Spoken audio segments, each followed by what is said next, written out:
ल हामीलाई चाहिँ फिल्मले बोलाएको रहेछ यता त काले यिनीहरू चाहिँ कालो देखा चाहिँ मधुरबाट हेलो हाई फिल्मले बोलाए अब वेटिङ फिल्म देख के जाना हो ब्लग देख के जाना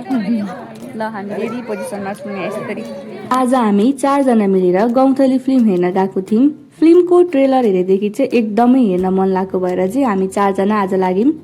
हामी चाहिँ 12:03 को सो हेर्ने भनेर घरबाट निस्केको थियौँ घरबाट निस्किँदा 11:30 भइसकेको थियो त्यति बेलासम्म पनि हाम्रो टिकट चाहिँ कन्फर्म थिएन टिकट पाइन्छ कि पाइँदैन भन्दै चाहिँ हामी घरबाट निस्केको थियौँ पाइयो भने चाहिँ हेरेर आउने नपाइएदेखि चाहिँ यसै बजार घुमेर आउने भनेर तर टिकट चाहिँ एकदम आनन्दले पायो हलभित्र हामीले सोचेको भन्दा चाहिँ एकदमै कम सिट बुक थियो अनि फिल्म स्टार्ट भयो हामीले हेर्न थाल्यौँ यो फिल्ममा चाहिँ स्टोरीलाई यति स्मुथली सो गरिएको छ कि एकपटक चाहिँ सबैजनाले हेर्नै पर्छ भन्छु म चाहिँ यो फिल्ममा चाहिँ एउटा छोरी मान्छेले पढ्नको लागि कति सङ्घर्ष गर्नुपर्छ अनि छोरी मान्छेले चाहिँ आफ्नो लाइफमा सोचेको जस्तो जीवनसाथी पाएन भने कतिको दुःख भोग्नुपर्छ अनि लाइफमा चाहिँ हामी फिजिकल्ली जति नै कमजोर भए पनि मेन्टल्ली चाहिँ स्ट्रङ भयौँ भने सबै काम गर्न सक्छौँ भन्ने कुराहरू चाहिँ सो गरिएको छ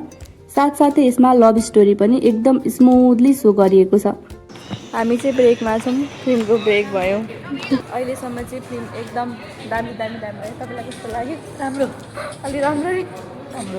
राम्रो छ है अहिलेसम्म अब एन्डिङ कस्तो हुन्छ एन्डिङको पर्खाइमा छौँ है हामी फिल्ममा चाहिँ बेला बेलामा रुवाउने पार्ट छ बेला बेलामा हँसाउने पार्ट छ हामीले पनि बेला बेलामा रुँदै बेला बेलामा हाँस्दै चाहिँ फिल्म इन्जोय गर्दै हेऱ्यौँ पर्सनल्ली चाहिँ मलाई फिल्म चाहिँ एकदमै राम्रो लाग्यो नेपाली फिल्म भनेर कतै पनि खोट लगाउने ठाउँ चाहिँ मैले यो फिल्ममा कतै पनि भेटिनँ कतै कतै एउटा दुईटा कमजोरी त होला तर नेपाली फिल्म भनेर हेटै गर्नुपर्ने खालको चाहिँ मैले कतैबाट पनि देखिनँ यसमा फिल्म हेरिसके भइसकेपछि चाहिँ हामी मलमा एकछिन यताउति गऱ्यौँ त्यसपछि त्यहाँबाट निस्क्यौँ अनि अलिअलि पानी परेको थियो पानीमा हल्का हल्का रुच्दै हामी चाहिँ घर फर्क्यौँ तपाईँलाई कस्तो लाग्यो सिमसिमे पानी होला सिमसिमे पानी रहेछ बैमानी यसरी भिज्दै पानी पर्दा मेरो चस्मा यहाँ सबै गइसक्यो अब हामी गयौँ यसरी नै बाई बाई